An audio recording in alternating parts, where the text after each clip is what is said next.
Hari-hari ini saya banyak sekali ditugaskan di GMS 2 Surabaya Selatan, atau orang sering sebut di MCC, Mas Pion Convention Center ya.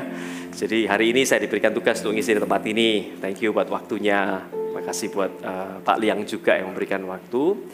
Hari ini saya rindu membagikan satu hal yang gereja ini berikan tema dalam setiap bulannya. Adakah Anda tahu bahwa bulan ini tema kita mengenai apa ya? Temanya mengenai karunia iman yang memindahkan gunung. Anda kalau pengen tahu temanya, Anda itu selalu bisa dengarkan opening video di gereja kita setelah greeter masuk, terus setelah itu ada orang bawa benih di Gunung Bromo itu, ya, terus Pastor Philip masuk, menabur air mata dan segala sesuatu itu urut ya dari bulan ke bulan. Anda bisa dengarkan dan Anda bisa lihat. Ternyata dalam setiap bulan Tuhan itu punya tema buat gereja ini. Dan hari ini temanya luar biasa di bulan April ini, yaitu karunia iman yang memindahkan gunung. Ada satu hal yang saya perlu garis bawahi ketika saya membagikan hal ini. Seperti yang Pastor Philip katakan di sharing Pastor Philip beberapa minggu yang lalu, yaitu di karunia-karunia roh, Pastor Philip ada menyinggung mengenai karunia iman. Karunia iman itu beda sama iman keselamatan, ya. Ketika itu Pastor Philip katakan iman keselamatan itu iman yang Tuhan sudah berikan dalam hati kita ketika kita mengaku dengan bibir kita Yesus sebagai Tuhan dan Juru Selamat kita, mengaku dalam hati kita diselamatkan. Tapi karunia iman itu adalah satu hal yang Tuhan berikan kepada seseorang yang melakukan kehendak Tuhan. Seperti apa yang gereja ini sedang kerjakan. Tadi pagi saya juga sampaikan bahwa gereja ini membawa satu hal yang digadang-gadang atau terus disonding, terus dikeluarkan, yaitu 2030, 300. Ketika Anda mengerti hal ini, gereja ini berusaha untuk mempersembahkan bahwa nanti 2030, kita akan sama-sama melihat 300 gereja berdiri di gereja Mar Sharon. Kita mau melihat bahwa perjalanan 1000 gereja itu melalui 2030, nanti kita akan melihat 300 gereja. Hari ini sebelum saya menjelaskan beberapa hal mengenai model iman, tadi pagi saya menjelaskan mengenai model iman yang pada ibadah pagi nanti akan saya bukakan di menunya. Tapi sebelumnya, saya rindu jemaat Tuhan itu mengerti bagaimana iman itu bergerak dalam kehidupan seseorang. Bagaimana iman itu menjadi satu hal, satu patokan yang tidak goyah. Saya kasih algoritmanya kurang lebih.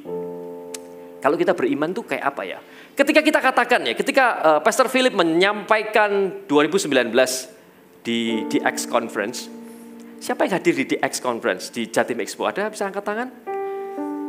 Cuma Pak Oge saja yang datang ya. Oh ada juga ya, puji Tuhan ya. Ketika Pastor Philip katakan di DX Conference bahwa 2030 kita akan lihat 300 gereja. Ketika 2019 itu, saya tahu bahwa supernaturally 2030 itu sudah terjadi 300 gereja. Tapi kita bisa melihat tidak bisa. Kita itu masih terbatas fisik kita. Kita tidak bisa melihat 300 gerejanya. Kita tidak bisa lihat gerejanya sekarang. Ketika kita katakan kita beriman akan sesuatu, iman itu sudah tergenapi di hari kita beriman. Masalahnya adalah di mana kita saat 2030 tergenapi.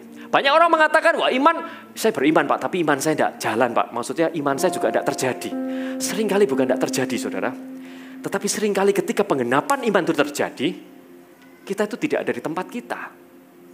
Jadi hari ini ketika gembala kita menyampaikan bahwa nanti 2030 akan ada 300 gereja. Saya tahu bahwa supernatural 2030 itu sudah terjadi. Tetapi hari ini kita sudah bisa mengatakan bahwa kita beriman 300 gereja akan terjadi. Bagaimana dikatakan iman?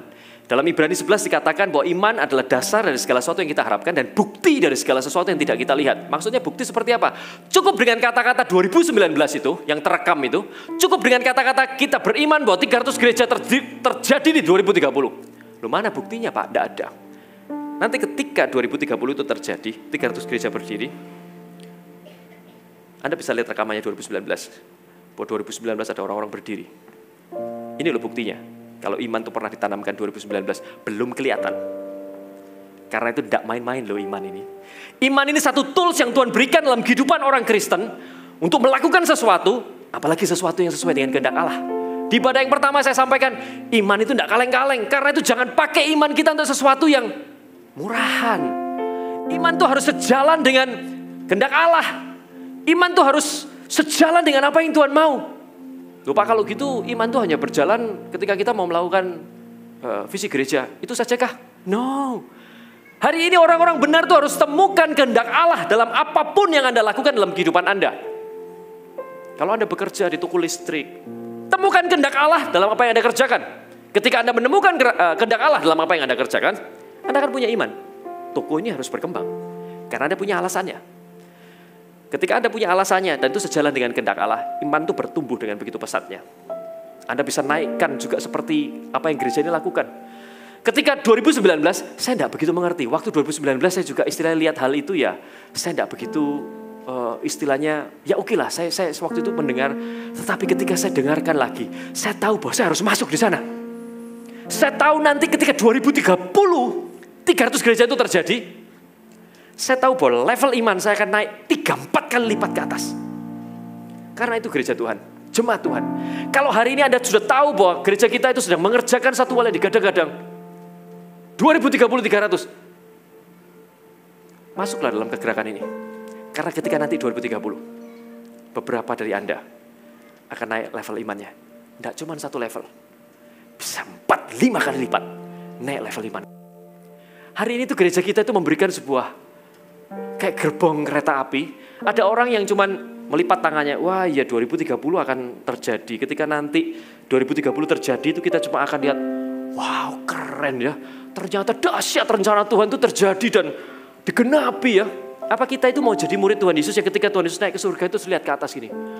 Wow, bisa naik awan ya ternyata Tuhan Yesus. Tetapi kemudian muncul malaikat Allah dikatakan, hei turun ke Galilea. Kerjakan apa yang menjadi bagianmu, jangan cuma wow.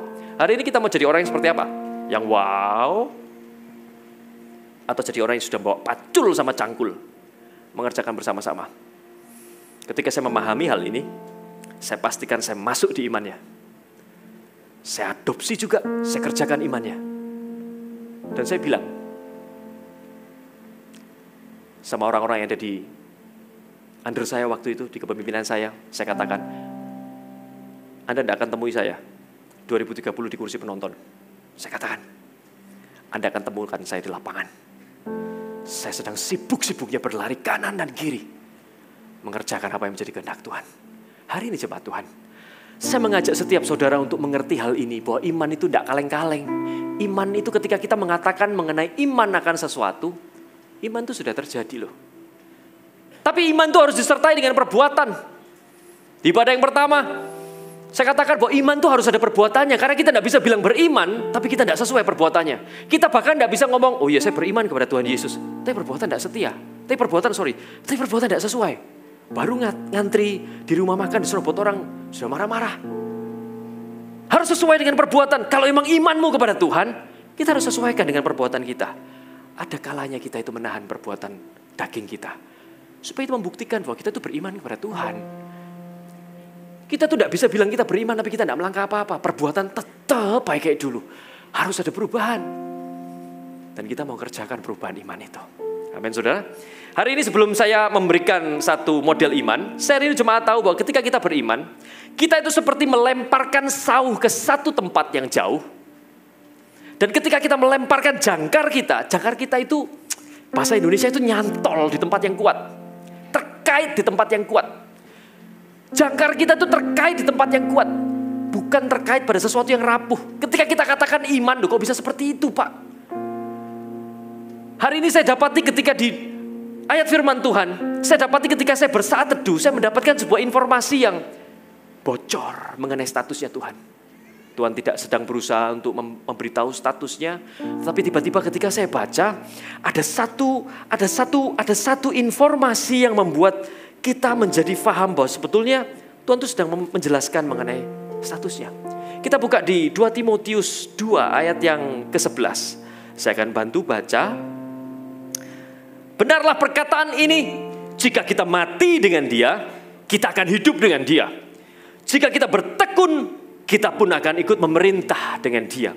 Jika kita menyangkal Dia, Dia pun akan menyangkal kita. Hal ini ketika kita baca itu seperti satu hal yang sejalan. Kalau kita bertekun, dikatakan, kita akan ikut memerintah. Masuk akal. Karena sejalan, kalau kita tekun, kita ikut memerintah. Kalau kita menyangkal dia, dikatakan bahwa Yesus juga akan menyangkal kita. Masuk akal. Karena ini seperti kalau kanan dan kiri. Kanan kiri, kamu menyangkal, Tuhan juga menyangkal. Kamu bertekun, kamu memerintah. Tetapi di ayat yang berikutnya, jika kita tidak setia, dia tetap setia. Ini seperti kalau kanan lagi. Loh, kok lucu? Harusnya ayat firman Tuhan ini kalau lihat patternnya kanan kiri, harusnya ketika Tuhan katakan ketika kamu tidak setia, aku tidak setia. Karena dikatakan di atasnya ketika kamu menyangkal aku menyangkal engkau. Tetapi dikatakan ketika kita tidak setia, dia tetap setia. Ada satu catatan di bawahnya. Karena dia tidak dapat menyangkali dirinya. Wow.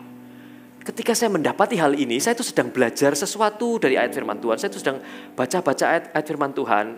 Biasakan untuk mencintai perkataan firman. Tuhan itu berikan informasi-informasi yang seringkali itu, ya Tuhan itu memang penuh cinta. Sesekali ketika Tuhan itu berkata-kata melalui firman, tidak berusaha menjelaskan cinta, tapi tetap bocor. Bocor informasi mengenai cinta Tuhan, kesetiaan Tuhan. Somehow ketika saya lihat ini, saya lihat bahwa ada satu hal, bahwa Tuhan itu tidak setia. Karena Tuhan tidak dapat menyangkali dirinya. Kenapa tidak bisa menyangkali diri?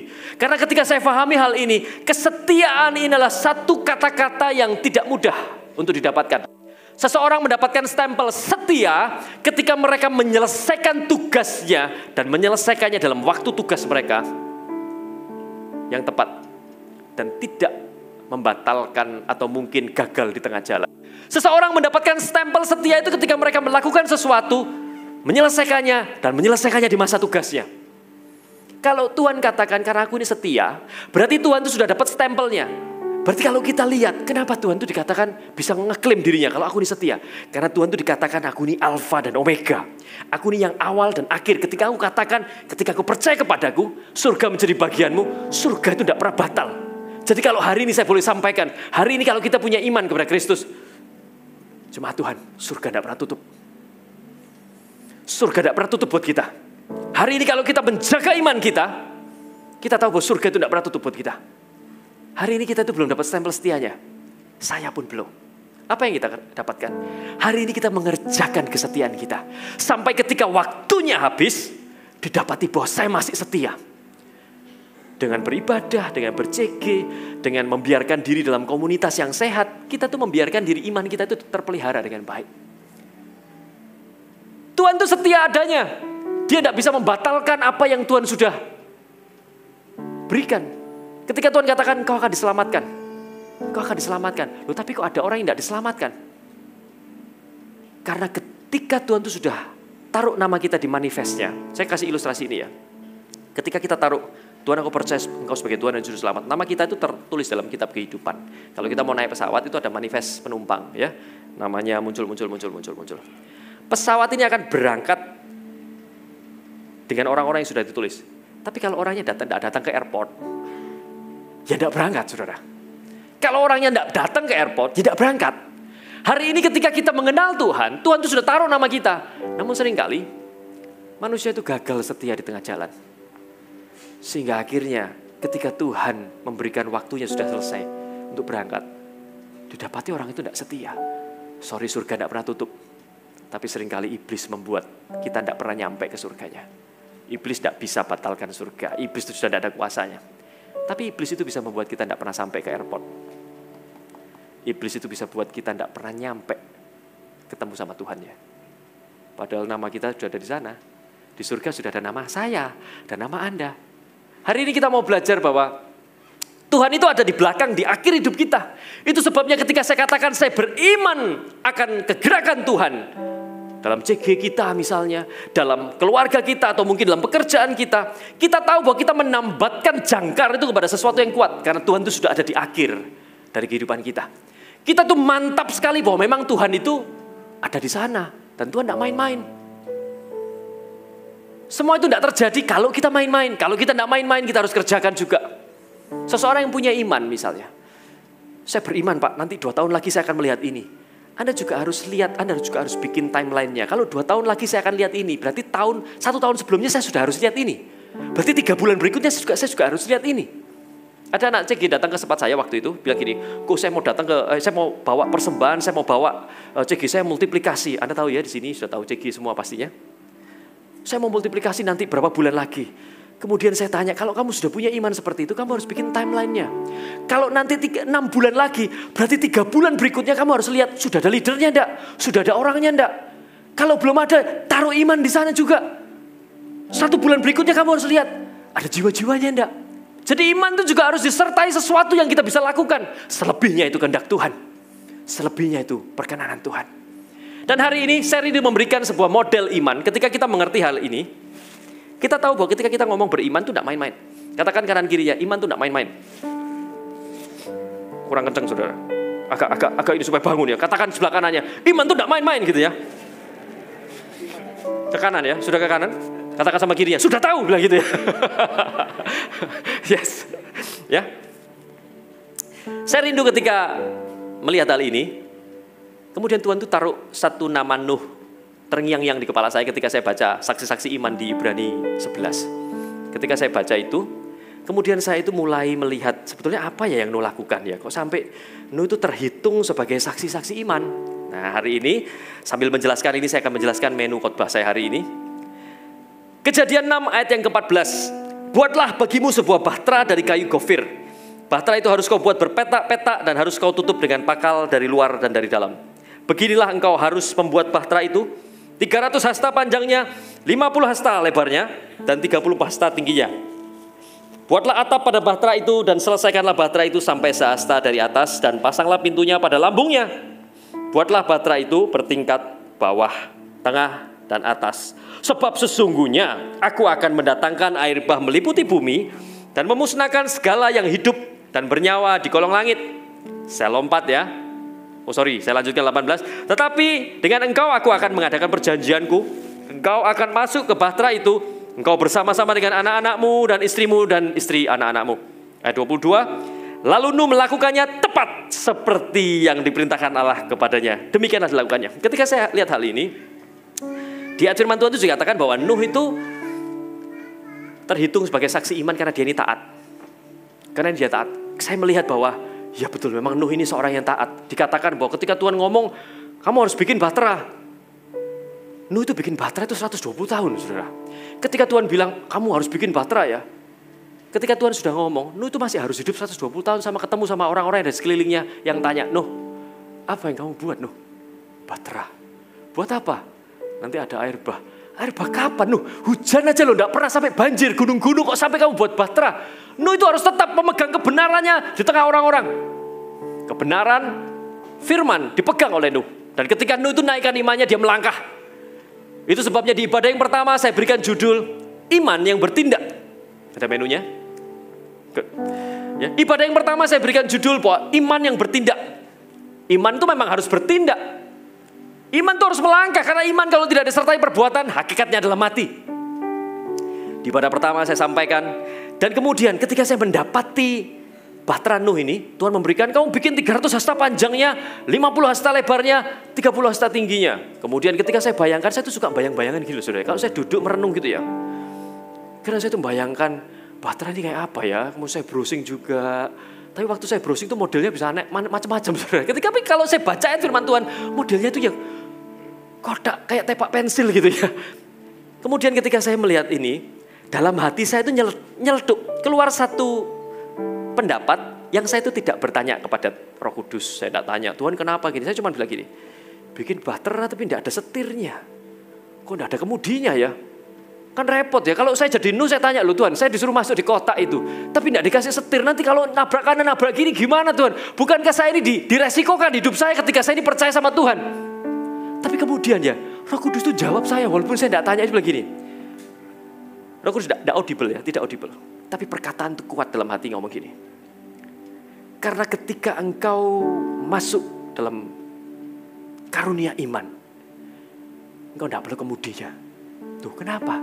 Karena kalau kemudinya itu di tanganmu, kalau kemudinya itu diberikan sama Nuh, mungkin bahtera itu bisa ke kanan, bisa ke kiri, mungkin tidak pernah mendarat di Gunung Ararat.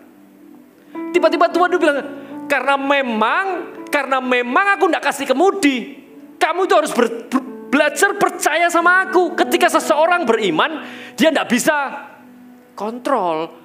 Tuhan, ketika beriman lihat situasi, lu kok kayak gini, belok kanan aja aku, belok kiri. Tuhan bingung, lu harusnya kamu lurus kok kamu belok kanan. Tuhan katakan, harusnya kamu muter malah kamu lurus. Ketika kita masuk dalam sebuah dimensi iman, ada satu model yang Tuhan mau taruh dalam hidup kita. Kita harus belajar percaya sama Tuhan. Iman itu tidak ada kemudinya. Tiba-tiba saya mendapati bahwa Tuhan itu sedang memberikan sebuah model iman melalui baterainya Nuh. Wah, menarik ya. Kemudian ketemulah saya poin yang pertama bahwa iman itu tanpa kemudi. Kemudian saya baca kembali. Anda bisa baca nanti di Kejadian 6-7 itu ya. Saya tidak akan buka supaya menyingkat waktunya. Tapi percayalah, saya tidak mendongeng ya. Semuanya ada di Alkitab. Ketika saya baca, ketika bahtera Nuh itu mendarat di Gunung Ararat, dikatakan bahwa Nuh itu membuka tingkap-tingkap dan kemudian melepaskan apa? Melepaskan? Saudara jemaat Tuhan, melepaskan apa? Kalau Anda tidak jawab, tak ulangi nanti ceritanya dari awal loh. Nuh melepaskan? Ya, saya yakin semua sekolah minggu dan lulus semua ya. Nuh itu melepaskan burung, kemudian saya itu iseng. Saya ini banyak tanya ya kan, dan pertanyaan-pertanyaan iseng itu muncul. Loh, ini kan tujuannya itu lihat apakah air itu masih ada di sana atau enggak. Ya kan? Caranya dengan melepaskan burung. Kalau burung itu kembali lagi berarti enggak ada tempat untuk bertengger, enggak ada tempat untuk mendarat. Jadi Nuh itu berusaha untuk lihat situasinya. Kemudian muncul pertanyaan, kenapa enggak dikasih jendela? Bukankah kalau ada jendelanya Nuh itu tinggal buka gini lihat, oh masih ada airnya, jemek-jemek, becek-becek gitu. Nggak enak kalau turun nanti sepatu basah semua dan kotor semua. Loh kenapa nggak dikasih jendela? Somehow ya Roh Kudus itu baik ya. Saya ini sering kali kasih pertanyaan-pertanyaan bencekno gitu. Tapi Roh Kudus itu baik. Roh Kudus bilang gini, karena ketika kita masuk di iman, karunia iman, kita tidak boleh lihat jendelanya. Karena jendela itu selalu bicara kekhawatiran. Seorang yang masuk dalam karunia iman, dia tidak boleh lihat kanan, lihat kiri. Loh Tuhan, kita disuruh terus lurus. Tapi ini kondisinya kayak gini Tuhan. Kita harus terus percaya. Loh tapi ini pandemik tidak boleh buka toko. Ini betul-betul disuruh tutup. Karena ketika kita percaya, Tuhan maunya ketika kita khawatir, Tuhan maunya kita itu melangkah ke satu tempat, membuka tingkap-tingkap langit. Bukan buka jendela. Khawatir itu bukan satu hal yang, kalau khawatir berarti kita tidak rohani. No, khawatir itu satu hal yang Tuhan ciptakan juga. Itu perasaan yang Tuhan juga ciptakan.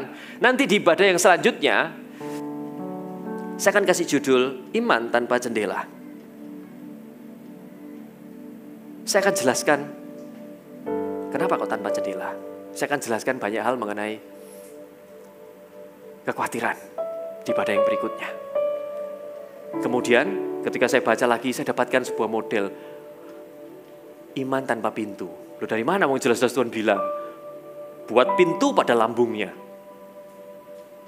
Ketika saya lihat hal ini di Kejadian 7, di salah satu ayatnya, ya, tidak perlu saya sebutkan juga. Enak dengar cerita gini kan ya, daripada nanti buka Alkitab lagi. Tapi percayalah, saya tidak sesat ya. Semua ada di Alkitab pastinya ya. Ketika itu dikatakan setelah Nuh dan keluarganya masuk, binatang-binatang itu masuk, dikatakan Tuhan itu menutup pintu bahtera itu. Berarti bahwa pintu bahtera ini tidak bisa ditutup oleh Nuh. Karena apa? Kalau hari ini kita lihat gajah, saudara. Kalau hari ini kita lihat hipo. Hipo itu apa bahasa Indonesia ya? Yang bunder itu loh, hipo ya. Kudanil. Kudanil ya. Kalau kita lihat kudanil yang bertonton itu, berarti memang pintu itu harus tebal. Anda bayangkan kudanil itu kalau jalan, kalau pintunya tipis, berodol pintunya pasti. Dan bahtera itu pasti bocor. Berarti pintunya itu tebal. Kalau ada jerapah berarti tinggi, berarti memang besar. Kalau hari ini kita banyak lihat spesies-spesies, berarti pintunya besar juga. Karena apa? Masuk banyak. Berarti memang pintu ini tidak bisa dibuka tutup oleh Nuh. Pintu itu harus ditutup oleh Tuhan. Kemudian saya tulis iman tanpa pintu. Kenapa? Karena walaupun ada pintunya, pintu tidak bisa dibuka tutup ketika kayak kita mau keluar ruangan, buka tutup. Roh Kudus bicara apa? Ketika kita masuk dalam sebuah karunia iman, kita itu tidak gampang keluar masuk iman kita. Hari ini bilang beriman, besok batal Pak, tidak jadi. Lu katanya kemarin beriman, tidak Pak. Ternyata kondisinya seperti, kalau kita beriman, satu ketika kita tutup pintu kita, kita akan berakhir di penggenapan. Katakan amin. Nah, kalau amin segitu itu ya mungkin bisa keluar lagi loh. Kalau kita beriman, sekali masuk ke pintu, blak, berakhir di penggenapan. Katakan amin. Amin. Kalau hari ini katakan amin, iman itu ya, iman tanpa pintu itu radikal. Nanti di ibadah yang keempat saya akan bawakan mengenai ada orang yang ngomong bahwa iman itu iman even if, tahu ya? Walaupun aku tidak dijawab kayak Sadrak, Mesak, dan Abednego. Lupa, kan iman itu ada penggenapannya. Tapi kok gini, walaupun tidak dijawab tapi tetap beriman. Buat apa beriman? Iman itu akan masuk kepada fasenya di mana kalau saya tidak dapat di tempat ini, saya akan dapat penggenapannya di surga. Nanti kita akan lihat di ibadah yang keempat. Kalau Anda pengen dengar, terus duduk di tempat ini ya sampai ibadah keempat. Kalau mau ya. Kalau tidak mau nanti tanya Pak Oge ya. Pak Oge akan terus di sini untuk dengarkan. Ya, iman itu radikal memang. Iman itu ketika orang punya iman masuk di fase ini, dia tidak bingung sama hidupnya. Kalau Tuhan tidak jawab doaku, aku akan terus maju.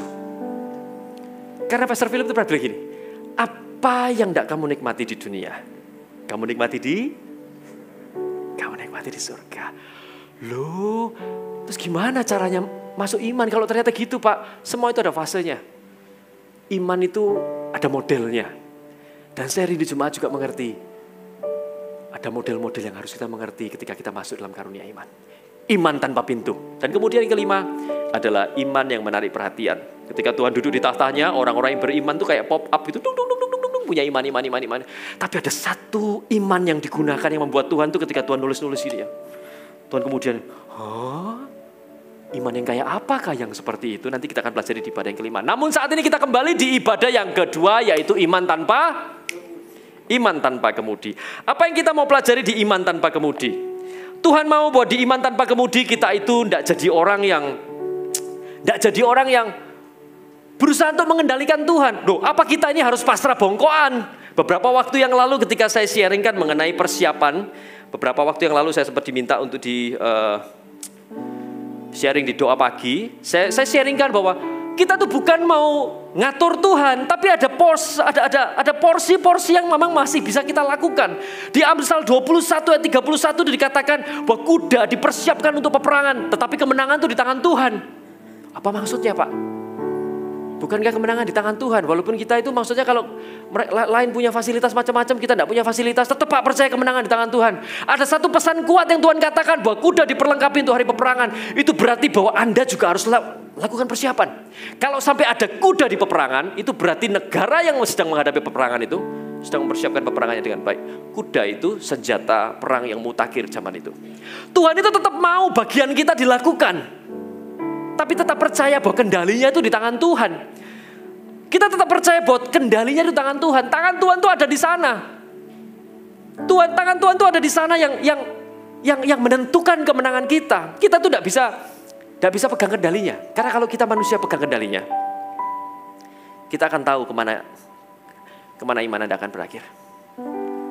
Ya, hari ini kita mau belajar dari satu sosok di kejadian di Perjanjian Lama. Kejadian 37. Kita akan belajar dari apa yang terjadi sama Pak Yusuf. Nah, ya. Pak Yusuf ini dia itu dikatakan bahwa Yusuf itu pemimpi, ya. Dikatakan bahwa Yusuf itu pemimpi kemanapun dia berada, tapi dia itu tidak disukai sama saudara-saudaranya. Ada satu hal yang terjadi, saya akan ceritakan lagi ya. Tapi percayalah, semua ada di Alkitab ya. Kejadian 37. Saya berusaha untuk menyampaikan supaya waktunya juga tidak kepotong banyak. Kejadian 37, ketika Yusuf dan saudara-saudaranya, ada satu waktu di mana Yusuf itu dikatakan anak yang dikasih oleh bapaknya. Kemana-mana selalu dikasih jubah yang indah. Dan di depan saudara-saudara Yusuf itu selalu menjadi sosok yang mencekno, saudara. Ya kan, ketika saudara-saudara itu pakai baju karung-karung gitu ya, dia pakai jubah yang dikatakan jubah maha indah. Wow, ya kan. Tiba-tiba ada satu waktu ketika ayahnya bilang, Yusuf, kamu coba lihat ke ladang. Saudaramu ini di mana? Saudaramu ini ngapain? Tiba-tiba Yusuf dapati bahwa saudaranya ada di Dotan. Ketika saudaranya ada di Dotan, tiba-tiba Yusuf ini mengalami satu hal yang menakutkan. Tiba-tiba saudaranya itu sudah merencanakan sesuatu yang buruk. Ketika Yusuf itu datang, Yusuf ditangkap, dimasukkan ke Kalau tidak jawab tak bacakan semuanya nanti. Dimasukkan ke puji Tuhan ya. Saya lanjutkan. Yusuf seseorang karakter yang benceno katanya saudara-saudaranya. Ditangkap, dimasukkan ke sumur. Ketika Yusuf dimasukkan ke sumur, selanjutnya Yusuf itu dijual ke seorang pedagang. Seorang pedagang Ismail. Kemudian baru dibawa ke rumahnya Potifar. Dari rumah Potifar dia itu menjadi seorang pesuruh di situ, dipercayakan tuh cleaning service ya kan, untuk bersih-bersih rumah Potifar. Dan kemudian dari rumah Potifar dia ditipu lagi sama tantenya, sama istrinya Potifar. Dan kemudian dari rumah Potifar itu dia ditipu, dia dimasukkan ke penjara. Dan kemudian Yusuf tuh mengalami hal-hal yang tiba-tiba berubah tanpa kendalinya Yusuf. Ada satu hal yang saya hari ini mau bagikan, bahwa ketika kita masuk dalam sebuah dimensi iman, poin yang pertama, kita percaya bahwa hidup kita itu ada dalam kendalinya Tuhan. Loh, Tuhan tuh memang bisa mengendalikan kita seberapa hebat. Pak, seberapa hebat Tuhan tuh bisa mengendalikan kita. Bukankah saya itu lebih tahu akan masa depan saya atau akan keluarga kita? Ada satu kejadian di Bilangan 33 ayat 54, saya akan bacakan. Ya. Maka haruslah kamu membagi negeri itu menjadi milik pusaka dengan membuang undi menurut kaummu. Kepada yang besar haruslah kamu memberikan milik pusaka yang besar. Kepada yang kecil jumlahnya, kamu haruslah memberikan milik pusaka yang kecil. Yang ditunjuk oleh undi, bagi masing-masing itulah bagian undiannya. Somehow ketika bangsa Israel itu masuk ke tanah Kanaan, mereka itu dibagi area-areanya. Bangsa yang besar mendapatkan yang besar, bangsa yang kecil mendapatkan yang kecil. Tapi ada satu metode yang menurut saya tidak bisa dipakai di zaman sekarang. Anda berani tidak ngatur sesuatu dengan undian? Bukankah ini sesuatu yang tidak pasti? Undian itu kan tidak pasti. Tapi Tuhan itu mengatur wilayah, besar dapat besar, kecil dapat kecil dengan sebuah undian. Tuhan bilang sama Yosua, undikan. Saya kalau jadi Yosua, saya mau tanya gini. Kembali lagi pertanyaan usil saya. Loh Tuhan, sing genah Tuhan. Saya akan tanya, mosok kita mau ngatur sesuatu dengan undian? Sekarang Anda bayangkan ya, kalau saya punya pemain musik, keyboard, ada gitar, melodi, ada basis. Kemudian karena mereka punya kemampuan masing-masing, saya tempatkan, saya undi, saya putar gitu ya. Nanti yang dapat undian dapat bass, ternyata pemain keyboard dapat drum. Kemudian pemain bass itu dapatnya keyboard. Kacau luar biasa. Bukankah undian itu sesuatu yang tidak bisa kita tentukan? Betul tidak saudara?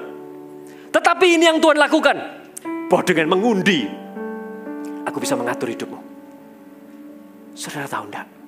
Di hadapan Tuhan hidup kita itu tidak pernah kacau balau. Di hadapan Tuhan, seakan-akan kita lihat, Pak, saya ini merasa bahwa hidup saya ini tersesat, Pak. Dulu waktu kuliah, Pak, saya itu ngambilnya bahasa, Pak. Sekarang saya buka bengkel sepeda motor, Pak. Bukankah hidup saya ini random, Pak? Bukankah saya ini menyimpang, Pak? Dulu saya itu sekolah kimia, Pak. Sekarang saya penjahit, Pak. Kan random. Hidup kita itu tidak pernah random di tangan Tuhan. Katakan kanan kirinya, hidup kita tidak pernah random. Anda tahu random enggak tapi ya? Random itu acak. Hidup kita itu tidak pernah acak.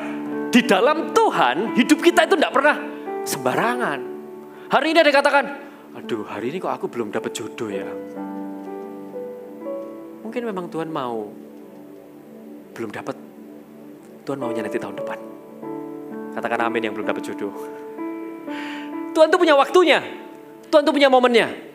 Hari ini kita cuma perlu apa? Kita cuma perlu percaya. Ada orang-orang yang bergumul dan melihat, waduh Tuhan kok jodoh saya tidak datang-datang. Akhirnya dia berusaha untuk mengemudikan imannya. Dia mulai cari orang yang tidak beriman, dia mulai cari orang yang tidak percaya. Akhirnya dia harus pikul salib yang harusnya dia tidak harus pikul. Saudara, tetap setia. Tuhan tuh mau lakukan sesuatu dalam kehidupan kita. Tuhan tuh mau kendalikan sesuatu dalam kehidupan kita. Jangan ikut ngatur. Kita tuh cuma perlu lakukan apa yang menjadi bagian kita. Selebihnya itu bagiannya Tuhan. Hari ini kalau Anda tidak berbuat apa-apa, tidak bisa. Karena iman itu kombinasinya selalu dengan perbuatan. Kalau tidak ada perbuatannya, ya iman itu tidak pernah sempurna. Iman itu tidak pernah bulat. Tadi pagi saya sempat ngobrol sama Pak Oge. Iman itu bicara mengenai sesuatu yang bulat. Kalau iman itu bulat itu ya percaya sepenuhnya. Kita tidak mempertanyakan, Tuhan kok gini kok gitu. Kalau hari ini kita masih belum lihat apa yang kita harapkan, itu berarti Tuhan masih mau kita lurus, bukan belok. Tuhan masih mau kita maju. Amin saudara. Di poin yang kedua, Jangan mengeluh pada saat sesuatu tidak sesuai dengan harapan. Jangan mengeluh ketika sesuatu itu tidak sesuai. Jangan menjadi seseorang yang Tuhan wis aku tak ini ajalah. Situasinya tidak kayak gini. Kenapa kok gini? Kenapa kok ditempatkan di sini? Kenapa kok aku ini sudah setia sama Tuhan kayak gini, menjaga imanku dengan baik. Ternyata aku dibuang ke sumur. Ternyata aku ditaruh di tempatnya Potifar. Ternyata aku juga difitnah lagi. Keluhan itu akan membuat Anda semakin jauh dari rencana Tuhan. Anda tahu enggak bahwa ketika bangsa Israel itu berjalan menuju ke tanah Kanaan, itu jalannya berapa lama? 40 tahun.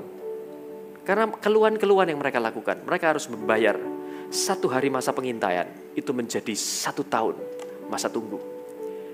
Hari ini kalau Anda terus banyak mengeluh, saudara, mungkin Tuhan tuh mau sampaikan sesuatu. Kenapa kok mengeluh terus? Bukankah keluhan-keluhan itu membuat Anda semakin berat? Harusnya Anda bukan mengeluh. Harusnya Anda mulai bersyukur. Harusnya Anda mulai lihat bahwa Yusuf di tengah-tengah sesuatu yang tidak enak dalam hidupnya, dia tetap lakukan apa yang terbaik dalam hidupnya. Loh, kok bisa, Pak? Karena ketika di rumah Potifar, Yusuf itu dipercayakan yang terbaik. Yusuf itu dipercayakan kunci rumahnya. Dipercayakan segala sesuatunya, kecuali tante Potifar. Dipercayakan segala sesuatunya. Difitnah, dia masuk di penjara. Dikatakan bahwa Yusuf itu disayangi oleh kepala penjara. Berarti di tengah-tengah keluhan yang ada, Yusuf tidak pusing sama keluhannya. Saya itu mendapati ya, Yusuf itu harusnya, kalau saya jadi Yusuf ya mungkin kalau saya jadi Yusuf tidak masuk di Alkitab, saudara ya, saya dibuang. Kalau saya jadi Yusuf, saya bilang sama istri saya gini, Yusuf ini harusnya tidak perlu sampai ke Potifar. Loh, kenapa? Kalau dia ditangkap, kalau dia di sumur, dia teriak-teriak ada yang tolong. Karena apa? Sumur itu sumur kering dan di situ cuma ada saudara-saudaranya. Saudara-saudaranya tidak mau tolong. Tapi ketika dia dijual ke pedagang Mesir, pedagang Ismail, harusnya Yusuf itu ngomong, Pak, saya ini anak orang kaya, Pak. Pak, bapak saya ini kambing dombanya banyak, Pak. Anda kan mau jual saya, Pak. Kembalikan saya ke orang tua saya, tak bayar 3 kali lipat, Pak. Bukannya Yusuf bisa ngomong gitu? Betul enggak, saudara?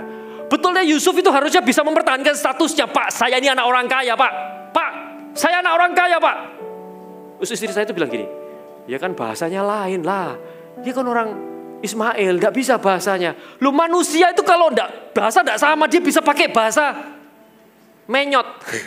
Bahasa monyet, ya kan? Bisa kan menjelaskan, wong kita ke saya ini, mohon maaf saya tidak bisa bahasa Mandarin, saudara ya. Ketika saya ke Cina itu ya, orang itu bingung, kamu ini manusia apa, ya kan? Bentukmu ini seperti bisa bahasa Mandarin, tapi tidak bisa bahasa Mandarin. Saya ditanya, kamu ini manusia dari mana? Saya dipertanyakan status saya, karena memang saya tidak bisa ngomong Mandarin, saudara. Tapi saya bisa beli makanan, walaupun saya tidak tahu Kung Pao Jiting. Tapi keluar Kung Pao Jitingnya, ya kan? Saya itu bisa pakai bahasa 7 tujuan. Harusnya Yusuf itu kan bisa. Di tengah-tengah keluarnya dia bisa, Pak, saya ini orang kaya, Pak. Pak, saya ini orang kaya, kembalikan saya ke negara saya. Kembalikan saya ke bapak saya, tak bayar 3 kali lipat, 4 kali lipat. Tidak perlu tak beli semua. Sama kereta-kereta mau pulang naik pesawat. Pak, tolong Pak. Tapi itu tidak, itu bukan yang Yusuf lakukan. Yusuf itu tidak berusaha untuk mencari perhatian dari statusnya. Ada orang yang dalam masalahnya, dia itu berusaha untuk narik perhatian supaya orang kasihan sama dia. Saya boleh katakan jemaat Tuhan, jangan cari kasihan sama orang. Datang pada Tuhan. Pak, saya ini ditipu sama taci sebelah, Pak. Jadi sekarang saya bangkrut, Pak. Tolong, Pak, bantu. Jangan cari belas kasihan. Yusuf itu harusnya jadi orang yang punya alasan tepat kenapa kok dia itu orang harus ngerti hidupnya. Mau dia anak orang kaya. Tapi Yusuf itu tidak berusaha mempertahankan hidupnya. Hari ini dalam masalah Anda mempertahankan apa? Anda mempertahankan status hidup Anda? Yusuf itu tidak pernah bingung sama status hidupnya. Selama aku dalam kemudi Tuhan, aku tahu aku akan berlari kemana. Sudah tahu enggak? Tidak tahu Yusuf itu bahkan tidak tahu nanti kemana berakhirnya. Tapi dia tetap setia. Dia tidak mengeluh loh. Dia tetap lakukan yang terbaik. Di tengah-tengah pergumulan Anda. Apa yang menjadi pergumulan Anda tetap. Bukan berarti Anda harus fokus ke sana terus. Tetap datang ke gereja. Apa yang bisa lakukan untuk melayani? Ada anak CG datang ke saya bilang gini, sorry aku tidak bisa melayani karena apa? Aku masih dalam masalah dalam keluarga. Aku tidak bisa datang untuk melayani, untuk worship, untuk apa? Aku masih dalam masalah. Tunggu nanti ketika masalahku selesai. Tuhan itu tidak pernah tunggu masalah kita selesai. Hari ini kalau memang iman itu bergerak dalam hidup Anda, maju ke depan. Saya mau lakukan. Saya mau bergerak Pak dalam iman saya. Di tengah-tengah itu, di tengah-tengah Anda mengerjakan iman Anda, tiba-tiba masalah Anda hilang, masalah Anda selesai. Itu mujizat yang Tuhan akan lakukan dalam hidup Anda. Di poin yang berikutnya, tetap lakukan apa yang terbaik. Tetap lakukan, tetap pegangi, tetap lakukan apa yang terbaik dari bagian kita. Jangan bingung ya. Jangan bingung dengan ada satu hal kita baca aja ya supaya kita tidak bingung ya. Ada di Kejadian 39 ayat yang ke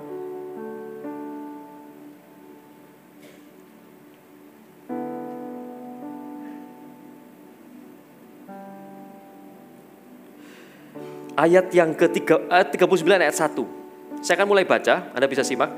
Adapun Yusuf telah dibawa ke Mesir dan Potifar seorang Mesir pegawai istana Firaun. Kepala pengawal raja membeli dia dari tangan orang Ismail yang telah membawa dia ke situ.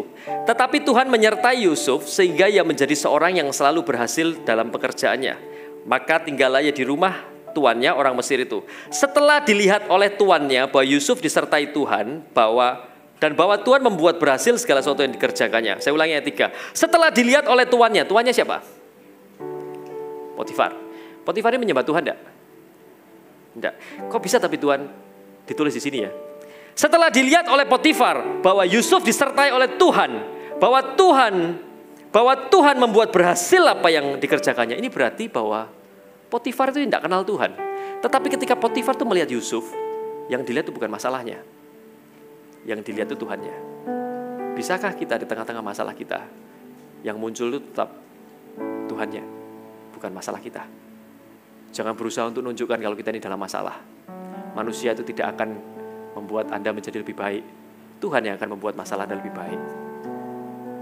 Hari ini datang pada Tuhan. Kalau kita dalam masalah, jangan bingung sama Tuhan, gimana ya nanti menyelesaikannya Tuhan ya. Tuhan, kita selalu berusaha untuk cari perhatian. Hari ini saya cuma mau katakan, masalah apapun yang Anda hadapi, orang harus lihat dalam hidup Anda bahwa ada Tuhan dalam hidupmu. Karena seringkali ketika seseorang berdiri dalam masalahnya, itu membuat seseorang yang melihat Anda bukan kelihatan Tuhannya, kelihatan masalahnya. Sehingga akhirnya Anda tidak jadi berkat buat orang lain ketika dia lewat gitu ya. Sumpek aku lihat orang ini, loh kenapa? Kalau lihat dia ini tidak bahagia malah aku jadi turut sumpek. Bukan menyebarkan kebahagiaan tapi menyebarkan kesumpekan. Hari ini kita harus putuskan, walaupun ketika masalah itu ada dalam hidup kita, walaupun mungkin masalah itu muncul dalam hidup kita tuh harus tetap presentasikan Tuhan dalam hidup kita. Hari ini apa yang Anda presentasikan dalam hidup ini? Yang Anda presentasikan itu apa dalam hidup ini? Ya tergantung Pak, kalau saya sedang dalam masalah yang presentasi ya masalah saya. Kalau saya sedang senang ya presentasi kesenangan saya. Tidak boleh seperti itu. Tuhan mau apapun posisi kita mempresentasikan Tuhan di dalam hidup kita. Bukan mempresentasikan keluhan-keluhan kita. Bukan mempresentasikan untuk membawa simpati kepada orang lain supaya orang itu mengerti mengenai kesalahan kita. Setelah kita menceritakan, mencari simpati sama orang lain, dan ternyata orang itu tidak simpati. Kira-kira apa yang terjadi sama hidup Anda? Ketika Anda kembali, Anda akan mendapati bahwa hidup Anda akan semakin terpuruk. Jangan cari simpatinya manusia. Presentasikan selalu Tuhan dalam hidup Anda. Ketika itu, tiba-tiba Anda akan melihat bahwa masalah Anda itu tidak sebesar Tuhan Anda.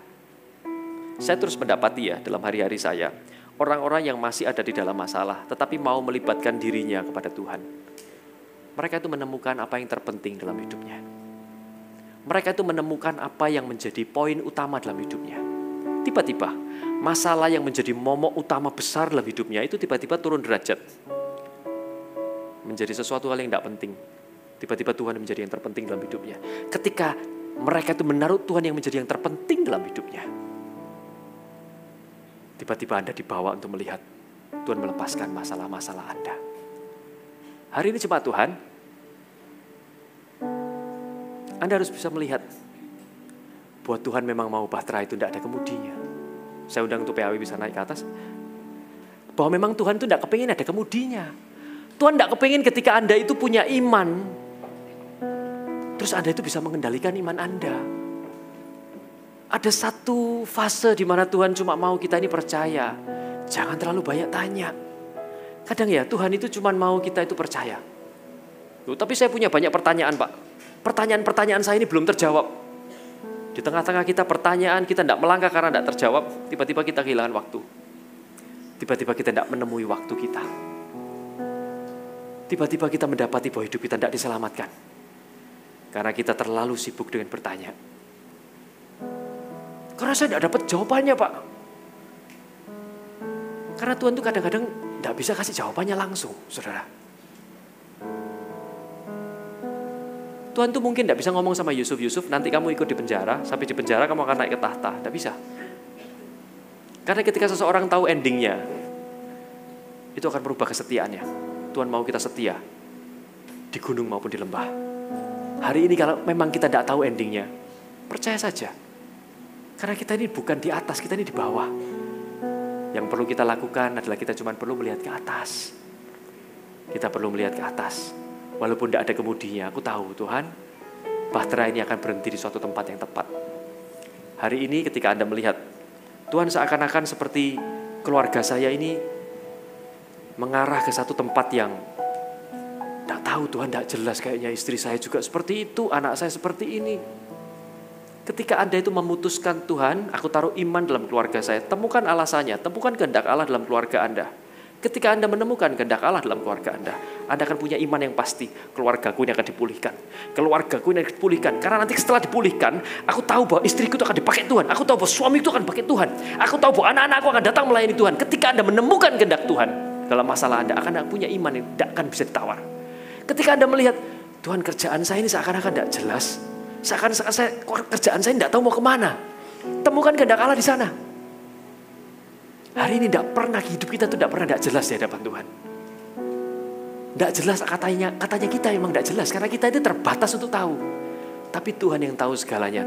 Hidup kita itu tidak pernah acak. Kita itu sedang mengarah ke satu tempat. Namun seringkali hidup kita semakin bulat karena apa? Ketika acak, kita merasa acak, kita berusaha untuk setir sendiri, kemudikan sendiri. Sehingga akhirnya semakin masuk di bulat-bulat yang tidak pernah keluar. Tapi Tuhan kita itu arsitek yang hebat.